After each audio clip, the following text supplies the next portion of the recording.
Bonsoir à tous, bonsoir Patrick, bonsoir Denis.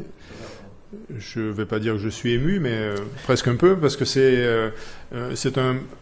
une date historique pour les webconférences post-congrès, puisqu'on va peut-être un petit peu faire la pause l'année prochaine, et que ça fait 10 ans, un peu plus, qu'on fait ça tous les trois, et vous énormément, fidèles parmi les fidèles. 10 ans de webconférences.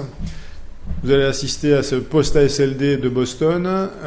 D'un point de vue pratique, parce qu'on commence par ça, l'interface de chat, vous pouvez poser vos questions en direct. On les reçoit en direct, on va essayer d'y répondre en direct. Donc c'est important de participer, c'est ça l'intérêt.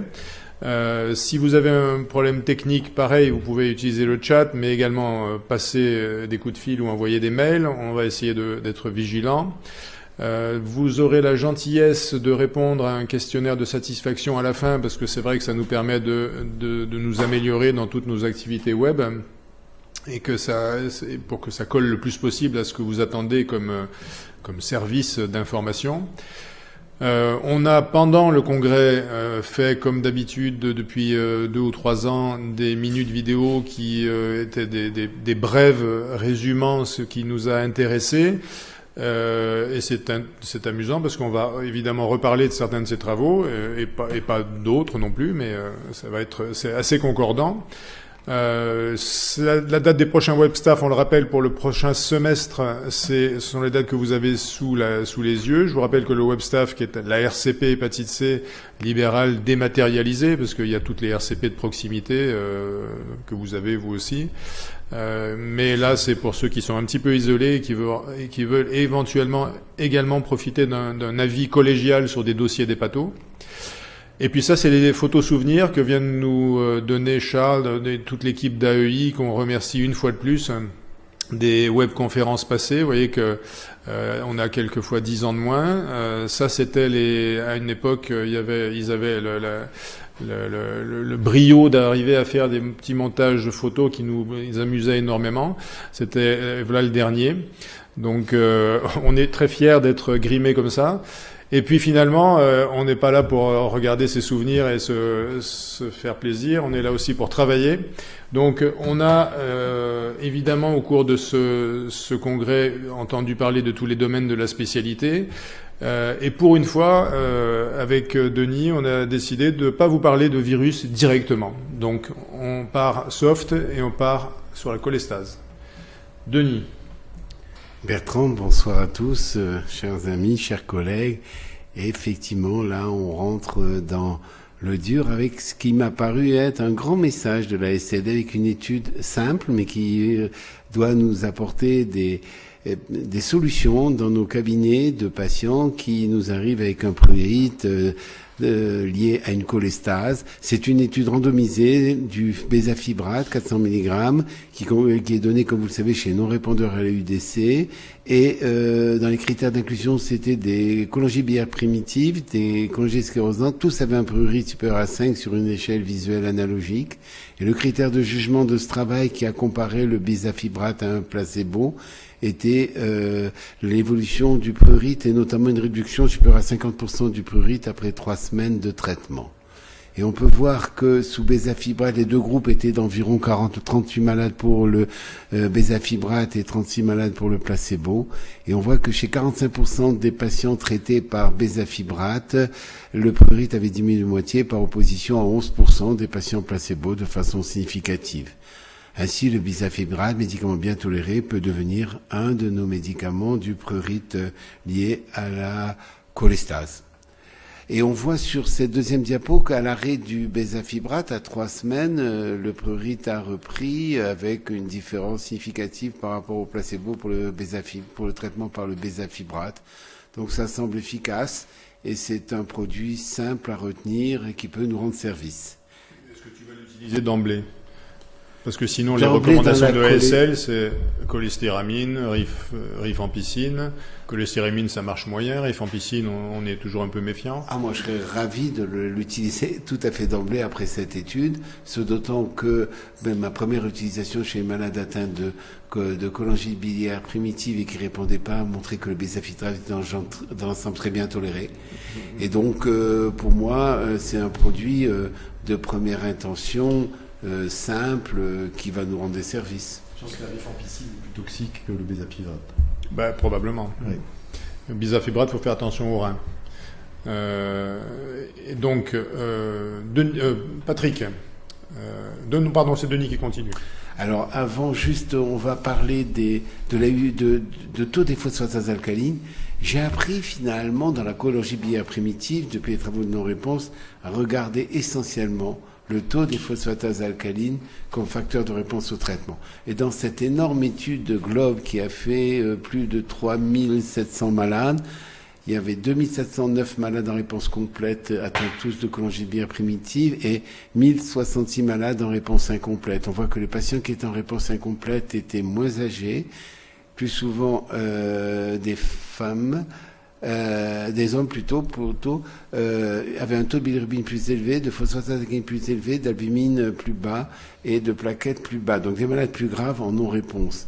Et on voit que ce qui est crucial, c'est d'obtenir un taux de phosphatase alcaline normal, ou compris entre 1 fois et 2 fois la normale, car quand cela est obtenu, il n'y a pas de différence de survie des patients. Par contre, quand les phosphatase alcalines restent supérieures à 2N, on a une différence de survie sans transplantation chez les malades dont les phosphatase alcalines restent à 2N. Pour le futur, je crois que les critères de nos réponses vont évoluer. On va exiger une normalité.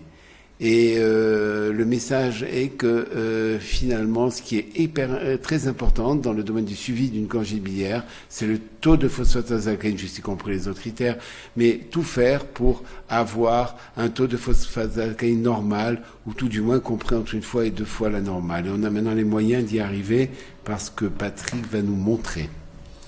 Alors effectivement, vous savez que le premier traitement de la cholangite biliaire primitive, c'est l'acide ursodesoxycholique. En deuxième traitement, on a l'AMM avec l'Ocaliva. Et on a le bézafibrate qui a montré son efficacité. Et en fait, on a des patients qui sont en bithérapie, qui sont répondeurs partiels ou non répondeurs. Et là, dans cette étude rétrospective française, les auteurs ont étudié la rajout d'une trithérapie, soit du bézafibrate rajouté à l'Ocaliva, soit de l'Ocaliva rajouté au bézafibrate. Et vous voyez qu'il y a une réponse beaucoup plus importante, donc beaucoup plus de patients qui avaient une normalité des phosphates alcalines, qui est en fait l'objectif recherché. Alors le groupe, c'était un petit groupe, c'était rétrospectif, mais déjà on peut l'utiliser en pratique courante, donc on a une trithérapie.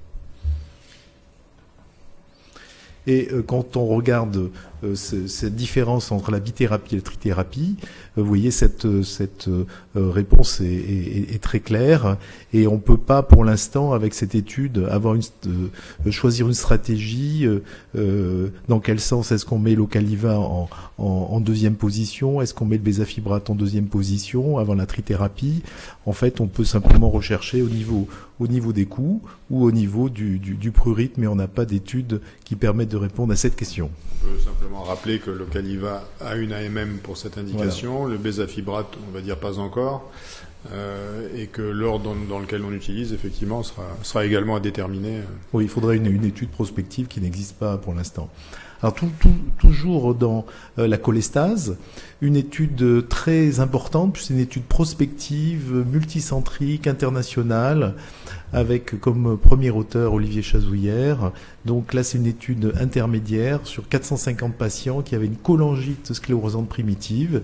Et une fois de plus, l'élastométrie hépatique avec le fibroscan permet de prédire la survie sans transplantation ou sans mortalité, avec des cut-offs entre 9,6 et 14,4 pour les patients les plus graves. Donc très belle étude, et on aura des résultats proches dans quelques années, puisque cette étude se poursuit. Donc, la même équipe avait donc montré ça avec la CBP, Oui. avec un cutoff qui était à 9,2 ou 9,6, j'ai un trou de mémoire. Donc c'est vrai que c'est... Alors c'est intéressant parce que c'est Saint-Antoine qui travaille là-dessus et pour l'instant, il n'y a pas beaucoup de choses qui sont validées, principalement dans ce sens. L'intérêt de ça, c'était que c'était multicentrique et européen. Mais pour la CBP, c'est quand même assez monocentrique, encore pour l'instant. Et qu'au niveau européen, ils ont du mal à accepter ces résultats sans que ce soit revalidé par d'autres centres. En pratique, dans tous les traitements qui vont arriver pour la CSP, il y a beaucoup de molécules en développement, il faudra inclure des groupes en fonction de l'élastométrie hépatique. Ça nous servira. Bon, alors on a beaucoup entendu parler de NASH, évidemment, parce que les molécules sont en train d'arriver en galopant. Tout le monde essaie de sortir ses résultats. Tu nous résumes la chose ? Oui, en revenant toujours à la diapositive qui résume tout et qui doit être pris en compte dès qu'on parle de NASH, de savoir que la NASH n'est finalement pas qu'une maladie hépatique, c'est quelque part à considérer comme une maladie générale. Une maladie générale liée à l'insulinorésistance, avec liée immédiatement à l'obésité centrale, avec les possibilités de les autres complications possibles, diabète, maladie vasculaire, goût, dyslipémie, hypertension. Vouloir traiter à tout prix la fibrose dans la NASH, c'est aussi méconnaître les traitements de tout ce qui accompagne l'insulinorésistance. Et je crois que le vrai traitement de la NASH devrait être des produits insulino-sensibilisants. Ici, un travail de l'équipe d'Angers qui a regardé sur une très grosse cohorte de malades atteints de NASH, 822 malades, soit FibroScan, soit synthèse biochimique, le FibCat, le NAFLD score, le FibroTest EPA-score, le Fibromed, et enfin le Fibromed VCTE, dont tout à chacun sait que c'est en fait l'association d'un FibroScan plus d'un Fibromed, qui est toujours mieux qu'un seul test, puisqu'on a un test physique, un test sanguin. Et vous pouvez voir que sur la diapositive de droite, pour moi, que la valeur prédictive positive de cirrhose est plus élevée, comme on pouvait s'y attendre, pour le Fibromed VCTE, en sachant qu'il y a une très bonne valeur prédictive négative pour les autres tests. Et en sachant que finalement, quand on voit les tests les plus simples, comme le FibCat, avec un OROC qui se place bien pour le diagnostic de cirrhose hépatique, donc tous ces tests sont assez confortables pour le diagnostic de cirrhose dans la NASH en fait, puisque dès qu'il existe une cirrhose, on peut parler de NASH. Ici, c'est un travail qui m'a intéressé pour un cas que j'avais vécu récemment. C'est des malades qui, avant chirurgie bariatrique, avaient des maladies du foie sévère F3, F4. Et je rappelle qu'avant de confier un malade à chirurgie bariatrique F4, il faut bien s'assurer du degré d'hypertension portale, car quand il y a un degré d'hypertension important, la chirurgie bariatrique peut être à risque. Ici, c'était des malades qui étaient F3, F4, et on voit que si sur la partie basse de la diapositive, l'activité est résolue chez la plupart des malades, en haut, sur la fibrose, on voit que des malades qui avaient une fibrose sévère la gardent, et notamment il y a 47% des malades qui ont été répondeurs au plan de la perte de poids, qui ont gardé une fibrose sévère. Donc bien suivre les malades à fibrose sévère que l'on va envoyer en chirurgie, qu'on va confier au chirurgien, et les suivre après au plan de l'endoscopie, et la mémoire de cette malade qui avait des varices de grade 1 avant la chirurgie bariatrique et qui a développé des varices de grade 3 après, qu'il a fallu ligaturer. Donc prudence et grande attention chez ces malades qui sont graves.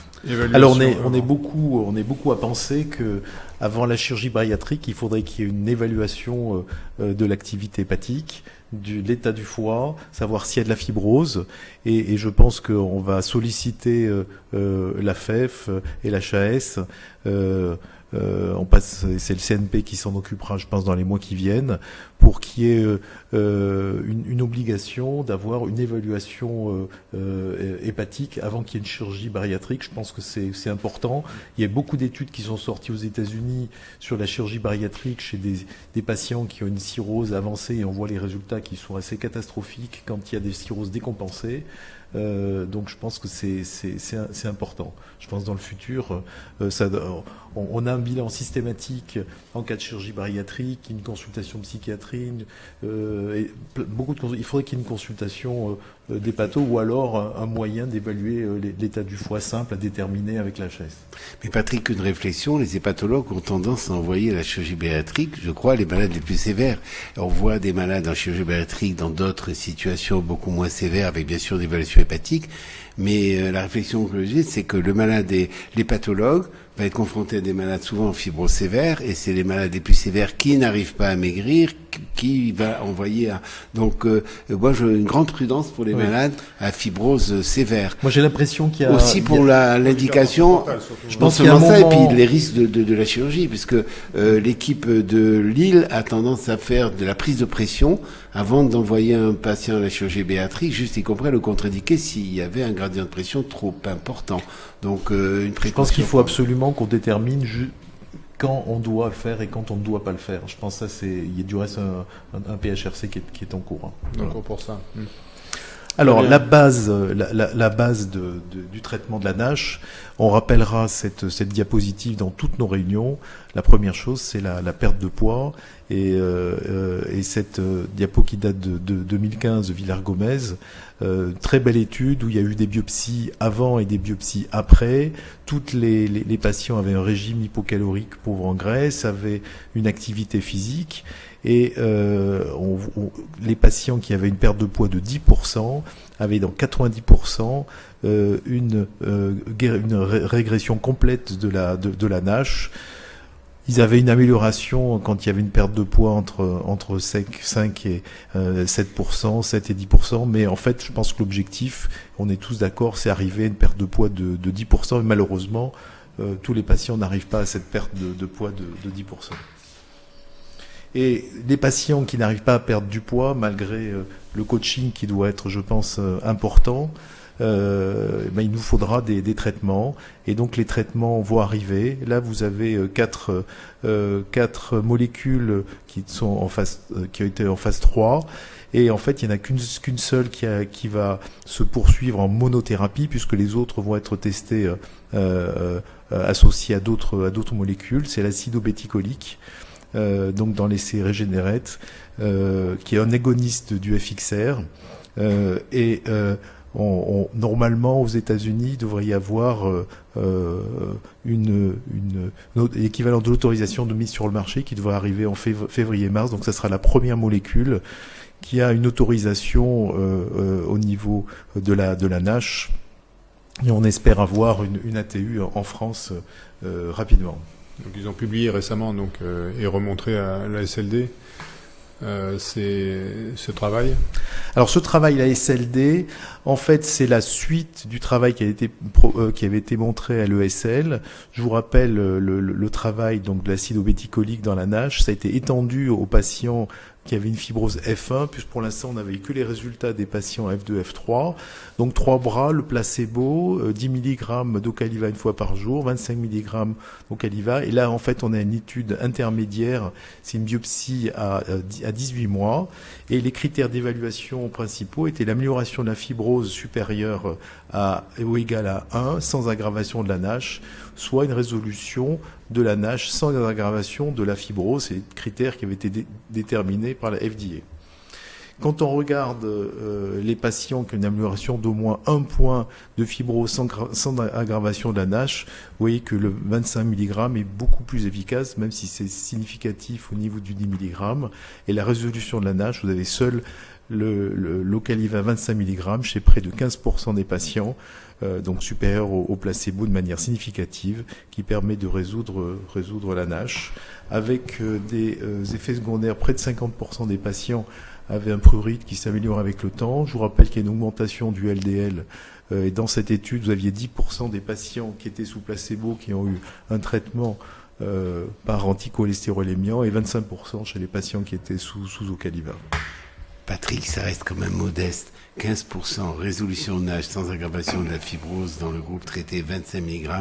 Moi, je suis pas très impressionné par ces résultats quand on imagine que par le régime, on est à 90% que les patients peuvent 90% du poids. Il faut qu'on fasse le maximum pour le régime, on est d'accord. Et qu'en fait, pour le moment, on reste avec des molécules qui entraînent 5 à 10% de plus que le groupe placebo. On n'est pas dans la... Quand même, pour moi, ça reste quand même limité.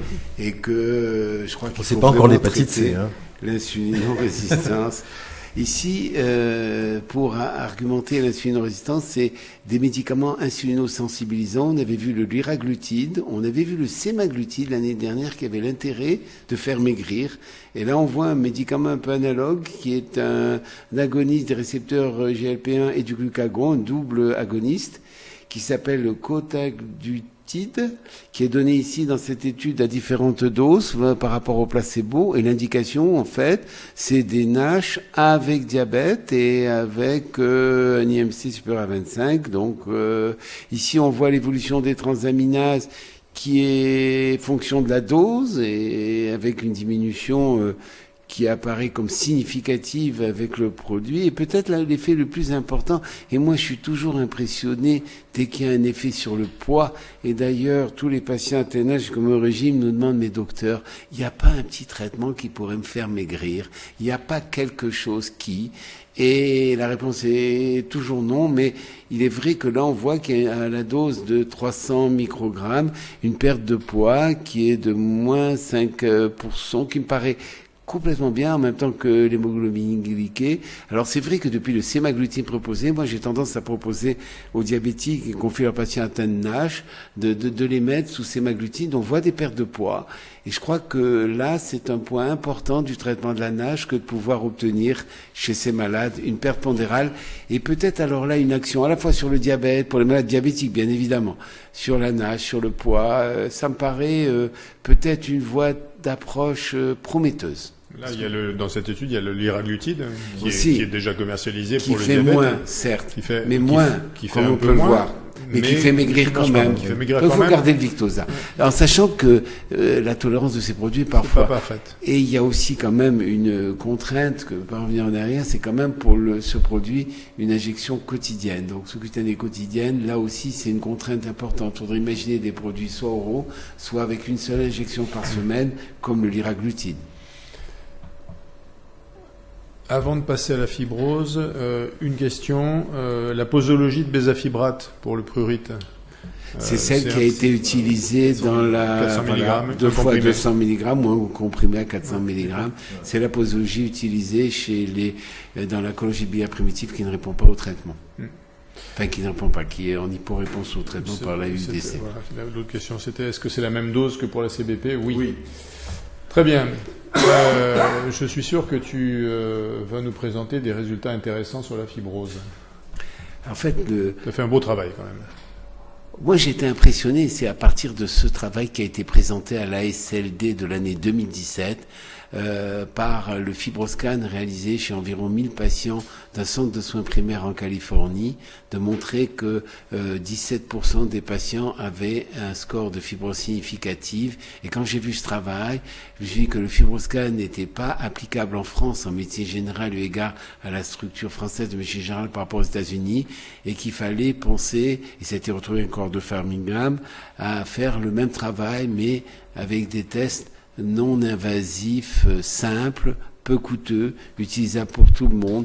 Et parmi tous les tests, le F4 est celui qui apparaît finalement comme le plus simple, le moins cher, adapté à une formule et utilisant finalement seulement 3 paramètres, enfin 4 avec l'âge, mais les plaquettes, les azates, les ALA, donc extrêmement simples, avec une classification qui est définie ainsi, moins de 1.3, on est sûr qu'il n'y a pas de fibrose, entre 1.3 et supérieur à 1.3, supérieur à 2 en fonction de l'âge, on a un risque intermédiaire de fibrose, et supérieur à 2.7, on a un risque plus élevé de fibrose. C'est un test qui a été validé au plan international, qui est le plus utilisé, et c'est celui qu'on a utilisé en même temps que eLift chez 200, dans une étude en médecine générale réalisée pendant 6 mois dans les Alpes-Maritimes chez 40 médecins généralistes.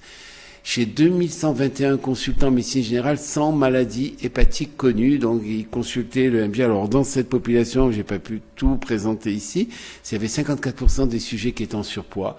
Et donc, ce qui fait donc une énorme population susceptible d'avoir une NAFLD. Donc, le fibroscan significatif supérieur à 1,3 ou à 2 était retrouvé dans 19,1% des cas, donc à peu près presque 20% des cas, et le fibroscan à haut risque était retrouvé dans environ 2% des cas sur ces 2121 consultants sans maladie hépatique connue. Alors la chose importante, et je crois que ce test mériterait d'être mis systématiquement après en avoir prévenu les généralistes devant toute automatique, devant toute biologie, demandant un peu comme la cléarance de la créatinine, numération et transaminase. On voit que en revenant vers ces généralistes, on leur demandait si devant les FIB4 positifs, et 2/3 d'entre eux ont répondu, ils étaient susceptibles d'évoquer une maladie. Eh bien, ils ont évoqué une nage dans 33% des cas, de l'alcool dans 16% des cas, alcool plus nage 8%, autre 8%. En fait, dans près de 2/3 des cas, ils ont retrouvé une étiologie qui était complètement méconnue avant. Et pour ça, ça me paraît important que de pouvoir faire ce test. Il y a eu un retour, en fait, c'était laissé à la discrétion du médecin généraliste, et il y a eu un envoi vers le spécialiste chez 65 patients retrouvés positifs, qui ont eu un fibroscan qui est exploitable chez 62 d'entre eux, et on voit dans 21% des cas, le fibroscan était significatif, avec dans tous les cas de fibroscan significatif une cause retrouvée. Mais on retrouvait chez les autres patients élasticité inférieure à 7, 49 patients, on retrouvait une cause d'environ 42% des cas, ce qui permettait aussi de récupérer une maladie hépatique même sans fibrose. On voyait aussi que les gens qui avaient un fibroscan à haut risque, le FIB4 supérieur à 2,6, étaient plus fréquemment confirmés que les gens qui n'avaient pas un fibroscan supérieur à 2,6. L'intérêt de ce test est de repérer des malades, bien sûr, à fibrose significative, mais aussi la maladie chez des malades qui n'ont pas de fibrose significative avec une prévention à ce niveau. Ici, c'est un travail qui a été fait à Marseille, dans les Bouches-du-Rhône, un travail un peu analogue, mais qui s'est intéressé à la détection systématique chez 30 000 patients du FIB4 lors d'une analyse biologique qui est interprétée, qui donnait NFP transaminase. Et on voit qu'ils sont intéressés au FIB4 dans la série la plus élevée de 2,7, c'était 7,3%. Je vous rappelle que pour les séries intermédiaires, ils ont retrouvé à peu près des chiffres comme les notes à 16,9%. Et parmi ces patients qui avaient le score le plus élevé, il y en avait 1/3 qui étaient connus pour avoir une hépatopathie et 2/3 qui n'étaient pas connus. Ils sont retournés vers les médecins. Ils ont eu une réponse chez 75 médecins pour retrouver qu'un cas sur 2 des patients qui avaient une fibrose sévère n'a pas eu un avis spécialisé. Le travail de ce message, c'est que c'est parfaitement applicable à la médecine générale, à condition, à mon avis, de prévenir le médecin généraliste de l'intérêt de ce test, et je me retourne vers Patrick pour qu'il puisse nous aider en ce sens, et de mettre finalement ce test de façon systématique, un peu comme la cléarance de la créatinine. Qui est automatiquement Ou alors l'interprétation du cholestérol. On pourrait très bien imaginer que le laboratoire rende les résultats comme ils font avec le cholestérol, avec des niveaux de risque. Mais avant ce message du cholestérol, ça fait des années qu'il est diffusé, donc les médecins généralistes sont au courant. Et comme on en parlait avec Denis, probablement il faudra voir avec les généralistes comment d'abord on leur donne cette information avant qu'ils se retrouvent avec une information qui peut les mettre en porte-à-faux s'ils n'ont pas eu l'information avant. Si le patient demande mais c'est quoi un FIB4, s'ils n'ont pas eu d'information sur eux, il faut qu'on les informe sur l'intérêt du dépistage de la fibrose. Sensibiliser les médecins généralistes. Alors il y a une autre population aussi intéressante où peut être appliqué ça, c'est les diabétologues. Bien sûr, il y a pas mal d'études qui sont en cours avec le FIB4 chez le diabétologue, le cardiologue aussi, puisque finalement, dans la série des malades avec qui ont des risques NASH, différents. ils mériteraient d'être reconnus dans ces populations. Ainsi, on pourrait dépister la NASH avant qu'elle nous arrive à un stade de fibrose sévère et avoir une intervention précoce en soins primaires par le dépistage de la fibrose. En rappelant, tu disais le moins cher, c'est pas le moins cher, il est carrément gratuit. Ah oui, alors tout à fait. Il est gratuit et le calcul se fait dans toutes les calculettes de score ou sur Internet. En plus, il est facilement intégrable en calcul automatique, comme l'a fait à Marseille par le laboratoire, Donc finalement, le médecin n'a plus rien à faire. Et sous réserve uniquement de demander NFP transaminase, il a son test calculé avec ses scores ainsi définis. Et surtout, comme l'a dit Patrick, et je crois que ça c'est important, c'est de le sensibiliser à ce test pour qu'il puisse interagir directement là pour avoir une action directe pour les gens qui sont en... Alors dans ce travail, c'était étonnant parce que il y avait des patients que j'ai eu l'opportunité de voir puisqu'on envoyait aux spécialistes qui buvaient 5 verres de vin, 4 verres de vin par jour, qui n'avaient jamais eu la notion que ça pouvait être toxique sur leur foie. Et le message de leur dire vous avez une maladie du foie était de dire docteur j'arrête tout de suite. C'était beaucoup plus simple d'intervenir en un chez des malades finalement sévères que chez des malades alcooliques, invétérés. Donc je crois que là il y a vraiment un champ important de prévention, d'abord de dépistage de la fibrose, et puis tout comme on l'a fait pour les hépatites, et je crois que maintenant on va passer au stade de fibrose, de maladie occulte du foie, pour arriver à des diagnostics beaucoup plus tôt. Vivement l'automatisation de ce... Et Patrick, tu es président du CNP, on t'attend. Et alors quand le malade est malheureusement déjà cirrhotique, il y a eu des travaux intéressants. Alors la grosse étude française qui a fait l'honneur de la France, puisque la recommandation c'était de pas mettre de rifaximin chez des patients dans les recommandations de la conférence de consensus chez lesquelles on mettait un TIPS. Donc là c'est des patients qui ont eu un TIPS en dehors de l'urgence, programmé en dehors de l'urgence, une énorme étude française avec un grand nombre de patients en ITT modifié avec 93% dans chacun des groupes. Et les patients avaient été traités par rifaximin, qui est aujourd'hui le meilleur traitement, à mon avis, de l'encéphalopathie, 15 jours avant la mise en place du shunt et 6 mois après. Donc 15 jours avant, 6 mois après, et les résultats ont été très jolis en termes de moins d'encéphalopathie de façon significative dans le groupe rifaximin en rouge par rapport au groupe sans rifaximin placebo en fait en bleu. Donc à 6 mois et à 12 mois poursuivi à l'arrêt de la rifaximin. Le bénéfice était poursuivi à l'arrêt. Et moi, ce que m'a évoqué ce travail aussi sur la survie, c'est que devant tout patient chez lequel j'aurais pour le futur à mettre un TIPS, c'est de prescrire systématiquement un traitement par la rifaximin, je veux dire préemptif de la survenue d'encéphalopathie, puisque c'est quand même une des complications du TIPS, juste y compris avec les autres actions à ce niveau que l'on peut redouter. Question. Ça s'appelle comment la rifaximin? On nous demande. Alors, le nom commercial. T-Star 550. T-Star. Et c'est remboursé. C'est pas. Alors, c'est disponible à la pharmacie des hôpitaux, qu'ils soient publics ou généraux.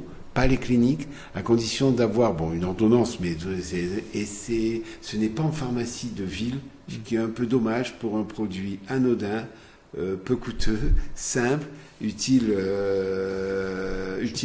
à les pathologies. Les cirrhotiques encéphalopathes. Oui, tout à fait. Très bien. Thème suivant.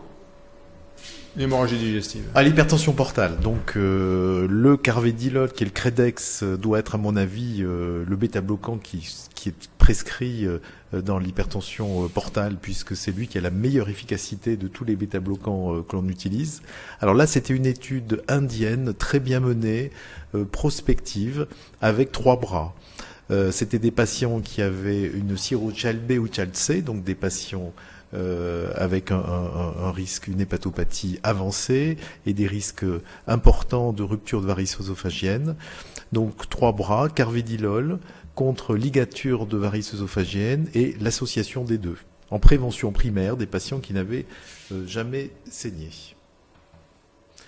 Et le résultat, il est très clair sur ce schéma. Vous voyez en bas l'association des deux, carvedilol plus ligature de varices œsophagiennes.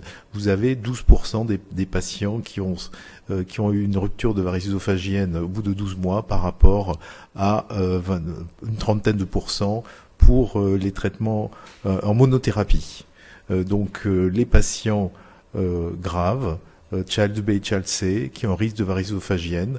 Si le carvedilol est bien supporté, puisqu'il y a des contre-indications, je rappelle qu'il faut un examen cardiaque, un électrocardiogramme et une échocardiographie, et en l'absence de contre-indications, associer ce bêta-bloquant où on va monter les doses progressivement et faire des ligatures de varices œsophagiennes. Le Credex disponible On peut prescrire. C'est un antihypertenseur. Oui, tout à fait. Ailleurs, donc, tout à fait, absolument. Mais après, il faut qu'il n'y ait pas de contre-indication par le cardiologue. Très bien. Et on attend que Bavenou nous mette ça sur le papier. Absolument. Que ce soit officiel. Carcinome hépatocellulaire. C'est Patrick qui continue. Alors là, j'ai une étude intéressante parce qu'on n'avait pas de résultats de nos dispositions. J'ai des patients qui ont une cirrhose avec un CHC qui a été guéri par soit une résection chirurgicale, soit une radiofréquence. On sait qu'il y a un risque important de récidive dans les 5 premières années du suivi, qui est en gros de 2/3. Là, c'est une présentation des résultats du suivi entre 5 et 10 ans. Et en fait, entre 5 et 10 ans, il y a encore des récidives qui peuvent apparaître. Et on voit les facteurs prédictifs de récidive, donc le sexe masculin, le FIB4, donc on retrouve maintenant partout, donc là avec un cutoff à 3,25 et une augmentation de l'alpha-fetoprotéine à plus de 10 nanogrammes. Et quand on associe ces trois risques, on a un risque beaucoup plus important d'avoir un nouveau CHC qui apparaît entre 5 et 10 ans après la guérison. En pratique, 27% des patients sans récidive 5 ans après le traitement initial ont récidivé. Le message, il est très clair et on le retrouve, quelle que soit l'hépatopathie, ces patients doivent être surveillés à vie par une échographie, voire une IRM tous les 6 mois. En sachant que l'étude ne répondait pas sur la fréquence de la surveillance, le type de surveillance. Ouais. En matière de CHC, il y a également le problème de trouver des CHC un petit peu difficiles à prendre en charge en matière de traitement curatif. Tu as sélectionné ce travail qui est ce qu'on cherche tous à faire quand on a un patient avec un CHC qui ne rentre pas dans les cases de la proposition de transplantation. Absolument, et ce travail est énorme parce que c'est une étude américaine sur 2529 patients transplantés, donc en quantité importante, donc un nombre de patients très important. Et en fait, ils ont regardé les patients qui étaient dans Milan de la transplantation par rapport aux patients qui avaient été downstagés dans le Milan, c'est-à-dire qui, après un traitement par chimio-embolisation, un traitement interventionnel, avaient pu voir diminuer la taille de la tumeur pour entrer dans les critères de Milan, qu'on rappelle être une tumeur de moins de 5 cm ou 3 tumeurs de moins de 3 cm. Et avec des patients plus rares qui étaient en échec de downstaging et qui ont été quand même transplantés. Et on voit que sur cette courbe de survie, bien évidemment, le Milan avait la meilleure survie, les malades qui étaient dans les critères de Milan, mais on voit que les malades qui avaient été downstagés étaient un peu inférieurs, mais avec un risque acceptable de récidive par rapport aux patients qui n'étaient pas dans Milan et où là, la récidive, la survie était beaucoup moins grande, et ça se marque en miroir sur la récidive qui est beaucoup plus fréquente quand les patients sont hors Milan, par rapport aux patients qui downstagés sont dans Milan ou des patients directement dans Milan.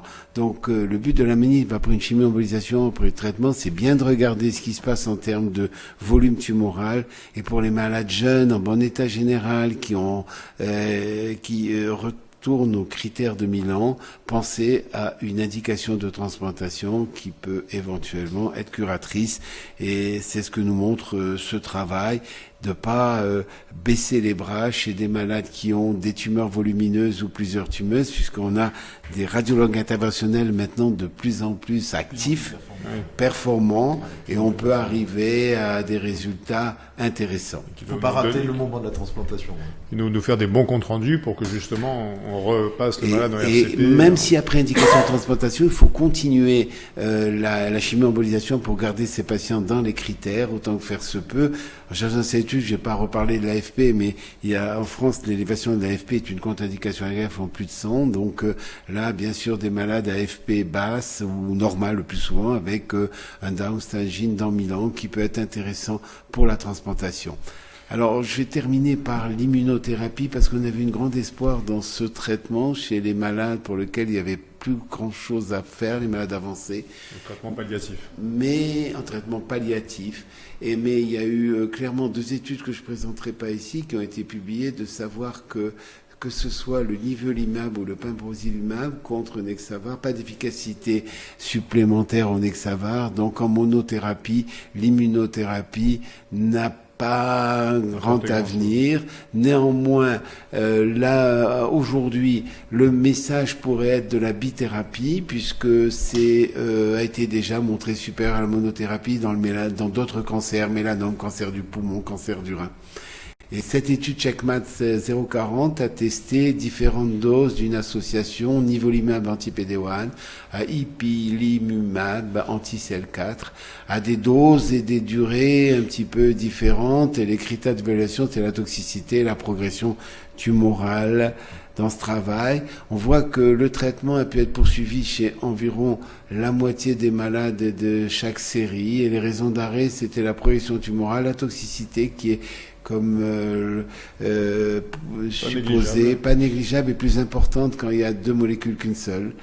Et des durées qui restent médianes, qui restent en mois, relativement importantes, de 30 mois avec on voit en bas la survie globale qui peut atteindre 22 mois dans l'un des bras. Ce qui peut être intéressant et donc à suivre. Alors il y avait un autre message, mais c'était un press release d'une association Avastin Immunothérapie qui semblait montrer une supériorité au Nexavar. C'est la première association qui montre une supériorité par rapport au Nexavar, donc à suivre. Il y a des choses qui arrivent, alors là, plutôt tendance maintenant à une association d'immunothérapie, je rappelle, non commercialisée en France, bien sûr, à l'état encore d'essais thérapeutiques, et cette association anti-VGF et Avastin et immunothérapie, qui pourrait avoir on attendait depuis longtemps quelque chose qui puisse être supérieur au Nexavar et jusqu'alors, peu de molécules ont montré une efficacité dans les formes avancées. Et là, on tient peut-être quelque chose qui pourrait nous apporter un progrès chez ces malades. Et ces malades sont quand même relativement nombreux parce que si on arrive bien évidemment à des traitements curateurs dans bon nombre de cas, on a quand même un pourcentage de patients qui échappent à un moment donné pour lesquels il y a des solutions thérapeutiques. On a associé des molécules dans le C, on associe des molécules dans la CBP, on va en associer dans la NASH parce qu'effectivement tout seul il n'y a pas grand-chose qui marche de façon spectaculaire. Et dans le B probablement. Virus B, Patrick, prévention. Alors, c'est Denis qui va attaquer par la vaccination de la mère-enfant au VHB. C'est une étude ANRS dans une région rurale du Cameroun, une énorme étude. Il y a eu beaucoup de femmes qui avaient été, une énorme étude aussi, dépistées, puis vaccinées sans immunoglobuline, puisqu'elles n'étaient pas disponibles. Et il y a eu un risque de transmission qui était relativement élevé de 6% chez ces 607 mères antigènes HBS+, qui avaient eu un vaccin à la naissance, puis un boost à S6, S10 et S14, sans immunoglobuline, je le répète. Malgré la vaccination du nouveau-né, 6% de transmission, ce qui reste élevé, associé comme on pouvait s'y attendre au statut HBE de la mère et au niveau de charge virale, et renforçant maintenant la recommandation de traiter les mères au 3e trimestre par le tenofovir, des mères qui pourraient avoir une charge virale dans la recommandation européenne qui était de 200 000, de 10 puissance 5. Donc bien traiter les mères à charge virale même moyenne, on va dire, parce que c'est pas des charges virales élevées, avec chez nous une sérovaccination à la naissance, qui reste, à mon avis, la chose importante de ces mères enceintes porteurs. Qui est autorisé pour ça. Alors le tenofovir qui a le moins de risques. Qui, par analogie au VIH, puisque c'était largement documenté dans le VIH, semble avoir le moindre risque. Et alors, finalement, pour une femme avec désir de grossesse, parmi les 2 nucléosides, moi j'ai tendance à privilégier le tenofovir pour la survenue d'une grossesse, en regardant le rein avec attention. Et tu poursuis le tenofovir combien de temps après la grossesse? En général 3 mois, et je l'arrête 3 à 6 mois après pour éviter des rebonds comme ça. Et ici, le porteur inactif, infection chronique, c'est peut-être aujourd'hui moi le malade qui dans ma clientèle, patientèle est le plus fréquent. Je rappelle que le critère diagnostic repose sur le follow-up de ces patients, c'est qu'il faut avoir plusieurs points avec une charge virale de moins de 2000, mais on peut avoir des malades un peu au-dessus, des trans anormales, antigène HBE négatif. En sachant que ce qui est désespérant, et je me retournerai après vers Patrick, c'est que depuis janvier, à chaque fois qu'on demande un titrage de l'antigène HBS, on nous impose un antigène HBE, un anti-HBE. Ces malades sont antigène HBE négatif de base. Et à chaque fois que tous les 6 mois on les revoit pour un titrage, on a la désirable surprise d'avoir en même temps l'antigène HBE et l'anticorps anti-HBE. Donc 2 cohortes de 100 patients avec un suivi long de 7 ans pour le premier, de 10 ans. Il y a 22% des patients qui ont perdu l'antigène HBS dans la cohorte italienne, compte beaucoup plus dans la cohorte Albatros, mais là, ils ont traité 47% des patients, ce qui n'est pas une recommandation aujourd'hui, bien évidemment. Aucun CHE, on sait depuis l'étude de Mano qu'il n'y a pas plus d'événements chez les malades porteurs inactifs de ceux qui ne sont pas. Et finalement, une perte d'antigène HBS. Alors, moi, c'est un test que vous savez, que j'aime beaucoup, et surtout chez le porteur inactif, parce qu'on peut prédire chez certains patients qui ont un taux bas de base. Je rappelle que selon le porteur inactif a souvent un test en titre de moins de 1000, et quand il a un taux de moins de 100, voire de moins de 50, on peut espérer plus facile d'avoir chez ce patient une perte spontanée de l'antigène HBS, donc une guérison fonctionnelle. Et je regarde bien ce test avec attention chez ces malades porteurs inactifs du virus. Et en matière de traitement, pour aller vers la guérison fonctionnelle, alors, chez les malades en hépatite chronique active, on a pensé depuis longtemps qu'on a des médicaments extrêmement efficaces comme les nucléosides qui mettent tous les malades en virémie indétectable, et qu'il faut, comme on l'avait essayé de le faire avec interféron, mais avec ses effets secondaires, rajouter quelque chose de plus, immunostimulant, susceptible d'accélérer la perte de l'antigène HBS. Et ce travail qui est associé un ARN interférent plus un modulateur de capside, administré pendant 12 semaines, l'ARN était en injection mensuelle, on voit que ce traitement entraîne une diminution du titre de l'antigène HBS de façon relativement importante et significative, et l'avenir sera de trouver là où les molécules qui, associées aux nucléosides, permettront d'obtenir la perte de l'antigène HBS et la guérison fonctionnelle de ces malades. Une autre situation, Patrick? Alors, quand il y a un antigène HBS, il faut toujours chercher le virus Delta. Donc ça, c'est une recommandation aussi qui est très claire. Et après, qui n'est pas toujours suivi. Donc, chez tout malade HBS+. Moi, j'avais un patient cirrhotique qui était porteur. En fait, c'était une B-Delta. Il a été transplanté et ça faisait des années qu'il était suivi. Ça n'avait pas été diagnostiqué. Donc, méfiance. Et donc là, on a le Mircludex, qui est la bulivirtide, qui est présenté régulièrement. Et là, on a eu une présentation de 2 bras différents. Un bras avec une forte dose de 10 mg associé à l'interféron pégylé, et un autre bras à 10 mg associé au tenofovir. Là, vous voyez donc les résultats. Sur la partie gauche, vous avez en vert le Mircludex à 10 mg associé à l'interféron pégylé, avec plus de 85% de patients qui ont négativé le RN du virus D et sans rechute au moins à court terme. Et l'interféron pégylé tout seul a une certaine efficacité. Pour l'instant, c'est le seul traitement qui est à notre disposition. Mais vous voyez que l'association des deux est nettement supérieure. Par contre, à droite, les 10 mg associés au tenofovir font pas mieux que 2 mg de Mircludex. Donc vraiment, l'association 10 mg Mircludex et PEG interféron semble vraiment intéressante. Après, il faut quand même se méfier. Là, on a peu de patients. Il y a quand même une augmentation des acides biliaires, puisque c'est comment marche le Mircludex, ça bloque l'entrée du virus, et là on a une augmentation qui est asymptomatique des acides biliaires, donc à surveiller. Inhibiteur de transporteur des acides biliaires, donc c'est vrai que on s'attend à Le conseil que je pourrais donner quand on traite une hépatite B delta, c'est bien suivre le titre de l'antigène HBS pendant le traitement.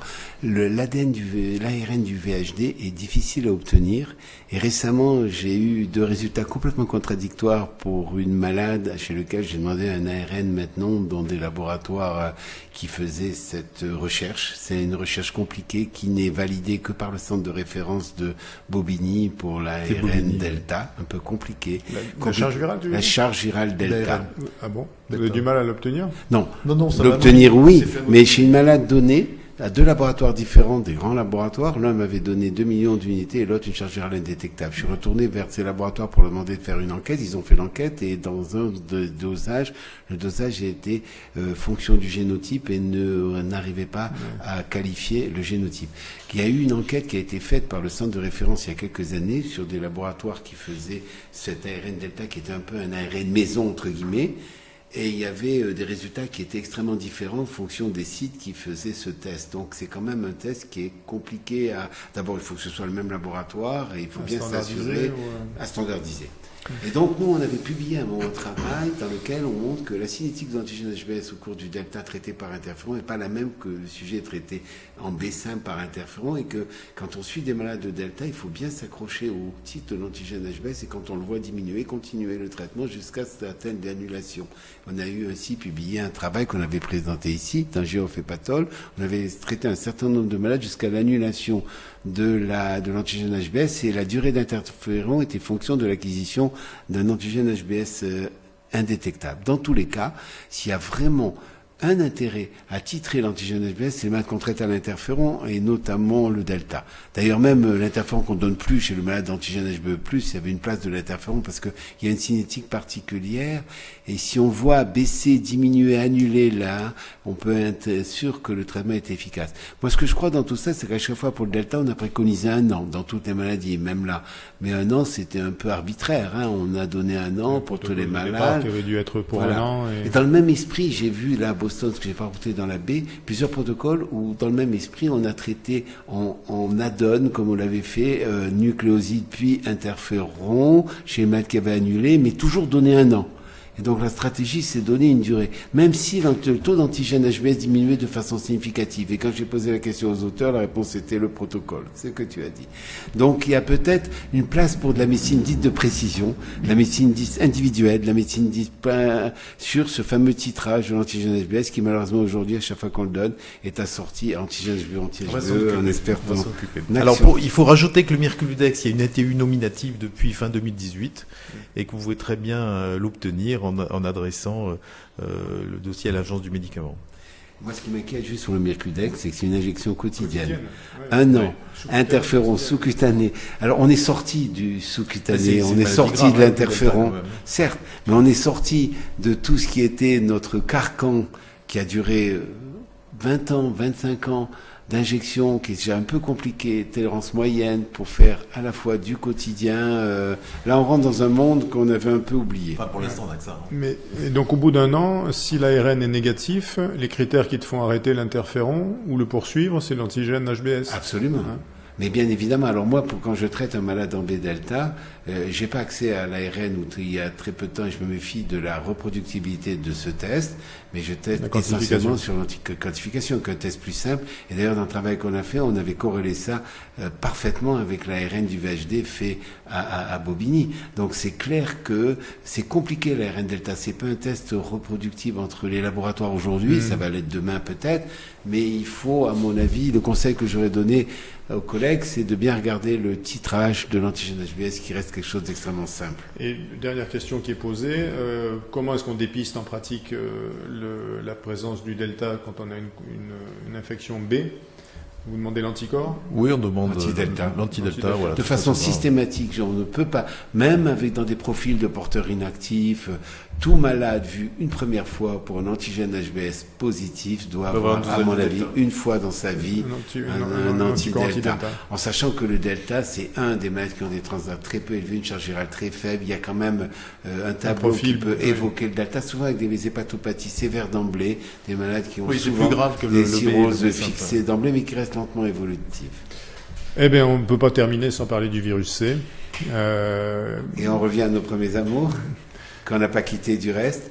Et je suis content que tu aies retrouvé exactement la webconf dans laquelle on avait présenté cette diapositive, puisque c'était en 2011, très exactement en 2011, 2011, qu'autour de cette table, on avait évoqué et on avait fait cette slide ensemble. On avait rêvé. Voilà.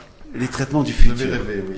Comment on voyait le futur de l'hépatite C en 2011, c'était donc déjà quand même 3 ans avant la commercialisation.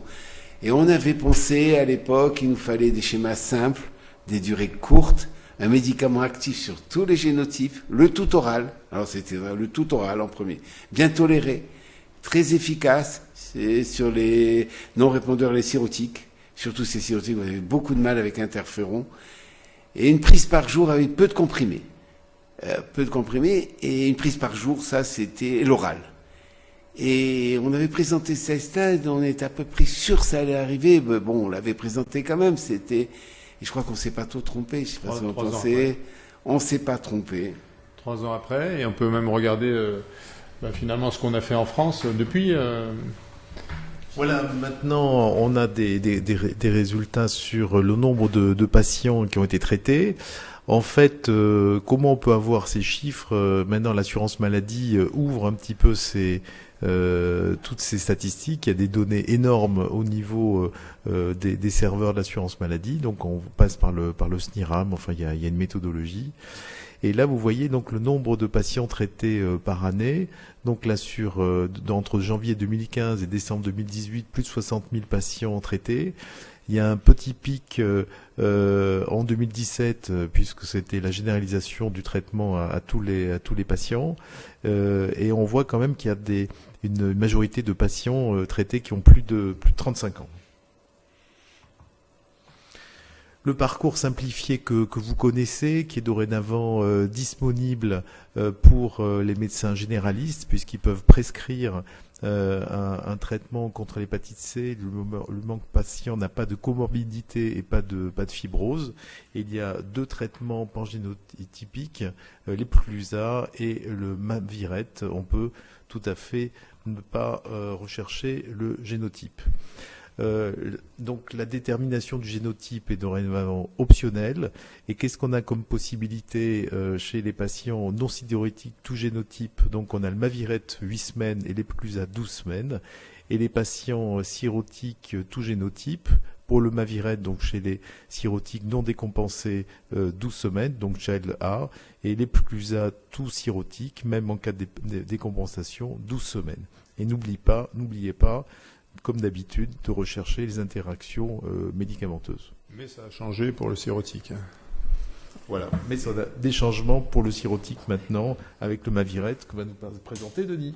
Alors c'est le grand message de l'ASLD 2019, avec ce travail chez près de 343 patients, en majorité Child A bien sûr, cirrhotique compensé, la plupart compensés, et vous voyez ici les résultats en réponse virologique soutenue S12, et vous voyez que en fait il y a eu dans ce travail un seul échec virologique, tous les autres échecs des échecs non virologiques, et la majorité dans quel que soit le génotype, on arrivait à des chiffres de 100% pratiquement dans tous les groupes, sauf dans le génotype 3 où il y avait finalement un seul échec virologique et 2 échecs non virologiques. Donc c'est maintenant, il est clair que depuis ce travail, depuis le message de la SLD, je traite tous mes patients cirrhotiques, et quel que soit le génotype, parce que pour le moment, actuellement, je fais de moins en moins de génotypes chez mes patients. Donc, je traite depuis ce message tous mes patients cirrhotiques.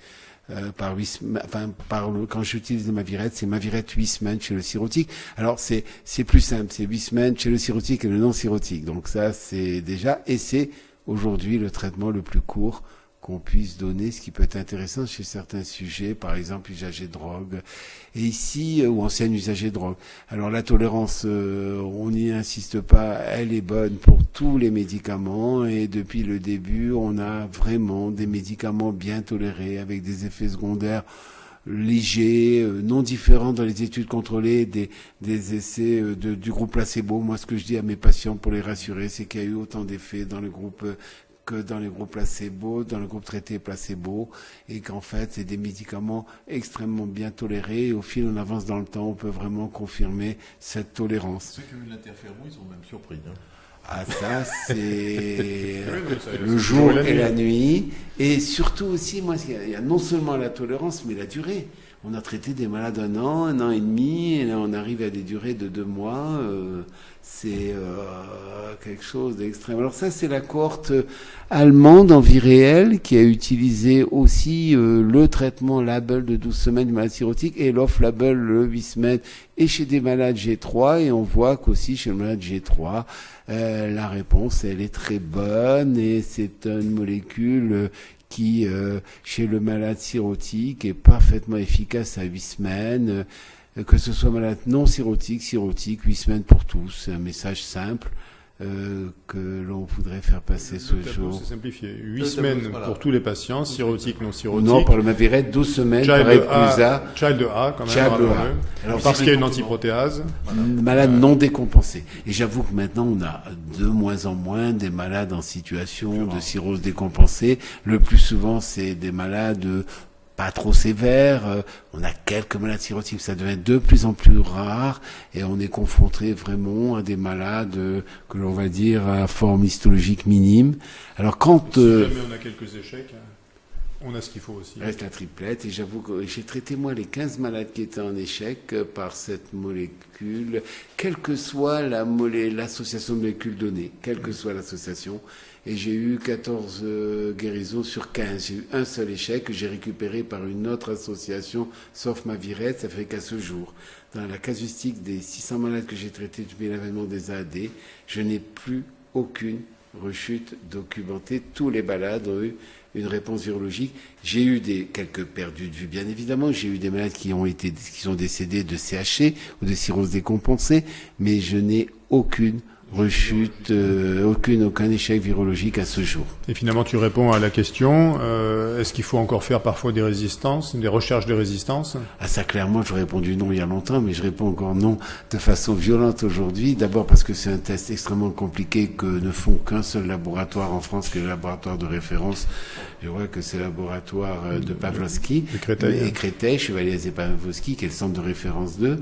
Et ça n'a vraiment, à mon avis, aucune utilité, ce d'autant que maintenant on peut vraiment, et alors même rassurer les patients et leur dire quand ils ont rechuté, et s'ils rechutent, parce qu'on leur annonce le pourcentage de 2-3% de rechute, de savoir qu'il y a une autre possibilité derrière qui intervient rapidement. En plus maintenant on a toutes les molécules, on intervient rapidement. Et il y a une publication là récemment par Analogue, justement sur ces patients en échec, en associant Maviret et Sofosbuvir pendant 16 semaines, ils ont des résultats vraiment aussi remarquables. Et ils avaient fait un bras ribavirine, et tu vas être content, Denis, ça rapporte rien de plus, la ribavirine. Moi, j'ai arrêté depuis 3 ans de prescrire la ribavirine. Je crois que ce produit, pour moi, est banni du traitement de l'hépatite chronique C avec bonheur. Par contre, le schéma que je donne là, qui vient d'être publié, est Aura-MM. Hein. Certes, mais pour te dire que le seul malade qui avait rechuté après Vosevich dans ma série avait été traité par l'association que tu as présentée là et a guéri. Moi, pour le moment, c'est l'objectif guérison virologique de tous. Hein. Pour moi, c'est maintenant éradication virale. On est dans l'air, et je suis même plus maintenant dans la réflexion qu'on traite une maladie infectieuse et plus une maladie pathologique. Hein. Pour moi, c'est l'éradication virale, c'est ARN 0 chez tous les malades. Et juste y compris chez les usagers de drogue qu'on va revoir. Mais clair, c'est une maladie infectieuse et maintenant, infectieuse. Et c'est vrai qu'avec ces chiffres de traitement et ces chiffres de guérison, on va éradiquer la source. On arrive à l'élimination virale et on aura de moins en moins de diapositives, voire au moins en moins de webconf. Mais il reste donc à chercher les malades. Voilà, et effectivement, on a vu donc qu'on peut guérir tous les malades. Par contre, il faut trouver les patients, donc dépister ceux qui ne sont pas encore connus. Et là, une étude américaine, mais on a eu des résultats en France qui sont à peu près équivalents. Dans les services de psychiatrie, vous avez un taux de patients qui sont positifs au VHC, au niveau de la charge virale qui est positive, qui sont importants. Vous voyez, dans cette étude, c'est 7,08% par rapport à un peu plus de 1% dans des services de médecine interne. Donc là, le message, il est très simple. Faites des sérologies du VHC chez les patients dans les services de psychiatrie. On sait aussi qu'il faut le faire aussi en diabéto. Voilà. Dans les services publics et privés, moi je pensais aussi aux cliniques de psychiatrie, oui, et vraiment dans chaque région, on peut message à déjà donner, sensibiliser les services à faire systématiquement, même si le traitement ne doit pas être forcément administré dans le cadre, avec ses difficultés dans le cadre de la psychiatrie, mais on peut parfaitement imaginer des traitements courts en sortant. Alors, il est clair qu'il faut absolument. Il y a un problème dans les services de psychiatrie en France, puisque les patients qui sont institutionnalisés, si on leur donne un traitement, ça rentre dans le budget de l'hôpital ou de la clinique, donc des budgets importants. Et on va faire une lettre au directeur de la santé, moi-même président du CNP de gastro, associé au président du CNP d'addictologie et le président du CNP de psychiatrie. Donc on est 3 à signer cette lettre pour que le traitement puisse être donné en supplément et ne rentre pas dans le budget des établissements. Ils ont déjà commencé à faire ça. À Toulouse, ils ont réussi à faire ça. L'ARS a autorisé à ce que ce soit pas dans le budget de l'établissement pour la psychiatrie. Donc il y a déjà, ça avance un peu, parce que si on veut arriver à l'objectif du ministère de la Santé, il faut bien arriver à traiter tout le monde. Mais ça rejoint d'ailleurs le combat qui a été mené au départ dans les prisons, parce que c'était le même problème dans les prisons, que ça a été sorti, les prisons ont pu traiter sans que ça soit sur leur budget. Il faut absolument arriver à la même chose en psychiatrie, mais rapidement. Alors je dirais que même, en tout cas, faire le dépistage sûrement, puisque le traitement peut être, hors les malades institutionnalisés en psychiatrie, mais peut être traité en dehors, donc il faut vraiment s'acharner à pouvoir. On a les mêmes chiffres en France, et c'est clair que aujourd'hui les concepts d'hôpitaux sans hépatite, il faut absolument que les services de psychiatrie publics et privés fassent le dépistage. Et continuer à faire tout ce qu'on fait dans l'Exapa, les libéraux, entre autres, qui participent un petit peu. Et puis tu termines à chaque fois nos webconférences par nous faire un petit point sur le travail que tu fais dans ton département. Avec Patrick, avec l'ensemble du RECA, avec Albert Tran, c'est le travail du réseau Ville-Hôpital Hépatite C Côte d'Azur. L'idée, pourquoi je vous présente tout ça, ce que tu disais, c'est que si on veut arriver à l'élimination, il faut 3 volets. Le premier volet, c'est faire quelque chose en population générale. Le deuxième, c'est ce que tu disais sur les populations, les publics ciblés, les populations qui sont les XAPA, CARU, XAPA, les prisons et les foyers de migrants. Intensification hors les murs et le traitement anti-VIH et anti-VIH de tous, c'est faire un combat commun avec les gens du VIH, parce que ce qu'on dépiste en fait, c'est 3 virus. Et en fait, dans notre région, on en est aujourd'hui à la 9e campagne d'affichage. On avait commencé en novembre 2015 et on poursuit ça depuis novembre 2015, tous les 6 mois. Par période de 15 jours, c'est affichage, arrière de bus, tramway, là vous pouvez voir notre promenade des Anglais, c'est pas un montage, il y a la mer derrière. Et je crois que j'avais pris cette photo avec ma fille Léa, que je remercie, parce qu'elle s'est occupée de tous les réseaux sociaux de cette campagne, et on avait essayé d'aller à la chasse de ce bus qu'on a trouvé sur la promenade. Alors l'idée, c'est notre affiche a évolué dans le temps, mais d'abord c'est savoir c'est guérir et faire sortir le malade du bois, parce qu'on retrouve des malades aujourd'hui qui viennent à nos consultations qu'on a vues il y a 15 ans, qui n'étaient pas au courant des nouveaux traitements. Et surtout, c'est quelque chose qui me tient à cœur, c'est les 3 virus. On n'est plus dans le virus seul de l'hépatite C, c'est VHC, VHB, VIH, et de convaincre nos amis du Corévi et qu'on fait avec eux le même travail et qu'on est dans 3 virus. Faites-vous dépister pour les 3 virus. Ici, c'est dans un travail qui a été fait en XAPA du Limousin un jour donné, et comme vous le savez peut-être tous, c'est là le nouveau TROD VHB, un TROD VHB est aujourd'hui disponible, on l'attendait beaucoup, et bien évidemment, dans les populations d'usagers de drogue, il faut faire les 3 TROD, et là vous voyez la prévalence un jour donné, taux de dépistage du TROD VHC 13,6%, du TROD VHB 2% environ, du TROD VIH 3,7%. Alors, c'est sûr que dans ce travail, ils ont eu un taux d'acceptation plus élevé du FibroScan plus 3, mais quand on a les deux, il faut proposer les deux en package.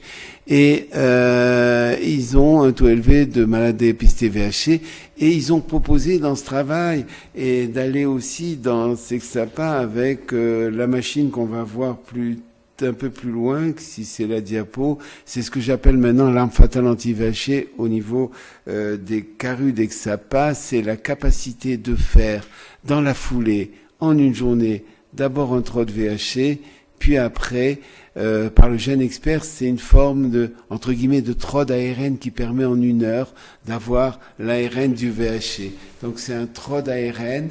Et l'exemple en a été donné quand on avait été à l'ESL, je crois que c'était 2017 ou 2018, par l'expérience égyptienne, où ils partaient dans les villages, mis d'un camion, avec le TROD, le GeneXpert, les boîtes de médicaments. Tout village passait au TROD, les positifs au GeneXpert, les GeneXpert positifs recevaient leur boîte de médicaments, ils quittaient le village, et tout le village avait été traité. Donc c'est un peu l'exemple. Alors, il y a eu une expérience en France qui s'appelle Hépatorod, qui a été fait par l'association SAS Hépatite pendant 15 jours, une semaine dans chaque Caruxapa avec 7 machines présentes avec les trottes dans le bus. Ils ont fait un dépistage assez magnifique, et ce qu'on a l'opportunité de pouvoir envisager de faire chez nous à partir du mois de janvier, dans 2 carus d'Exapa associatifs les plus importants de Nice, qui représentent environ 1660 sujets. C'est d'abord revisiter le statut VHC de tous. Ça veut dire repenser systématiquement la sérologie. Soit elle est inconnue et négative par un TROD, et un TROD VHC, VHB, VIH, et si TROD VHC positif, c'est FED, et si c'est FED positif, et droit social ouvert, traitement dans la journée. Si elle est connue positive, ne plus faire de TROD, aller directement au CFED, que le malade ait été traité ou non pour savoir 1, s'il est guéri, 2, s'il est recontaminé ou repositif, et 3, si c'est fait positif, traitement. Alors, on dit que le FibroScan dans ce travail peut être retardé par rapport au traitement, il sera fait. Mais il retarde pas la mise au traitement qui, idéalement, devrait pouvoir, si les droits sociaux sont ouverts, en un jour. Et le point important de ce travail, et ça a été accepté par nos collègues des Caruxapa, c'est de pouvoir remplir un fichier Excel anonyme qui nous renseignera sur ce travail. Alors ce travail a obtenu un financement de la firme Advi et va démarrer sous peu, soon. D'autres centres l'ont fait en France à terme de hors les murs. Nous, c'est dans les murs. Et l'espoir, c'est de pouvoir aboutir, dans le concept de l'association hépatite, à des Caruxapa, 0 hépatite, et surtout à une facilitation de la prise en charge dans certains carudes où les tests sont compliqués à faire, les buvards, le résultat revient longtemps après. C'est la capacité de pouvoir avoir le test intrite, ça, c'est le test intrite des VIHologues, entre guillemets, qui se veut dans la journée. C'est dans la journée, le traitement administré par ces médecins des Caruxapa qui ont maintenant l'habilitation à prescrire. C'est le GeneXpert. Alors c'est la firme qui commercialise le GeneXpert. Le GeneXpert, c'est la machine, c'est la firme. Je marqué comme ça. Et en fait, alors il faut savoir que ça obéit à des critères stricts de biologie décentralisée, délocalisée, qu'il faut faire les choses de la façon la plus réglementaire possible. Il est vrai aussi que faire un fichier, c'est passer par la CNIL, on passera par l'autorisation CNIL qui a été demandée, et essayer après de gagner le plus de Caruxapa à ça en fait. Et l'idée c'était, alors on a un travail parallèle effectivement qui s'est issu de ça, c'est revisiter aussi le statut VHC des médecins, inciter les médecins généralistes qui prescrivent de la DTSO de revisiter tout le statut de leurs patients pour pouvoir réaliser une charge virale et un traitement de ceux qui sont positifs, puisque maintenant ils ont l'autorisation de traiter, et d'essayer d'aboutir à des files actives, des malades traités dans notre département, enfin files actives, d'usagers de drogue, du département. Ça demande un travail permanent, parce que c'est vrai qu'ils y pensent pas tellement, tout comme nous on n'y pense pas pour des patients qu'on voit pour autre chose que de l'hépatologie. Exactement. Bien sûr. Je l'avoue. Pour moi, en toi, tout tu es cas, moi ça. pareil. Ouais. Donc on termine. Et on par, termine tu juste remontes par la en place tram, Masséna. Tu rentres à Nice. Voilà, par la place Masséna, par notre place à Nice, et on a on a le tramway. Alors maintenant la ligne 1, la ligne 2 qui part de l'aéroport au port de Nice. Et 15 jours par mois, un des wagons, un tramway, affiche, et on continuera jusqu'à ce que l'hépatite soit éradiquée dans notre région. On peut tout imaginer. On peut imaginer. On va demander à Air France. On peut imaginer des grandes banderoles sur les plages avec un avion qui passe. Tiens, c'est une bonne idée. Surtout l'été, il y a beaucoup de monde chez nous. On a 320 décorés. Non, même pas, mais tu prends un petit avion là qui passe sur les plages, tu sais, avec de la pub, avec une banderole. Voilà, c'est pas trop cher, c'est encore du domaine de... Je n'ai qu'à vous remercier une fois de plus. J'ai passé, je dis ça, comme si c'était la fin, mais j'espère qu'on continuera quand même à l'occasion ou autrement. Mais en tout cas, pour ces 10 années passées à faire des résumés de nos 2 congrès préférés en tant qu'hépatologue, merci pour tout le travail que vous avez fait, Patrick et Denis. Et on vous dit pour tous nos amis internautes qui êtes là, à bientôt pour toutes les autres aventures qu'on fait en tant qu'hépatologue et qu'hépato-gastroentérologue libéraux. Merci à AEI, merci à Abvi, notre sponsor de ces webconf depuis un bon moment, et on vous dit à bientôt et merci. À bientôt. À bientôt.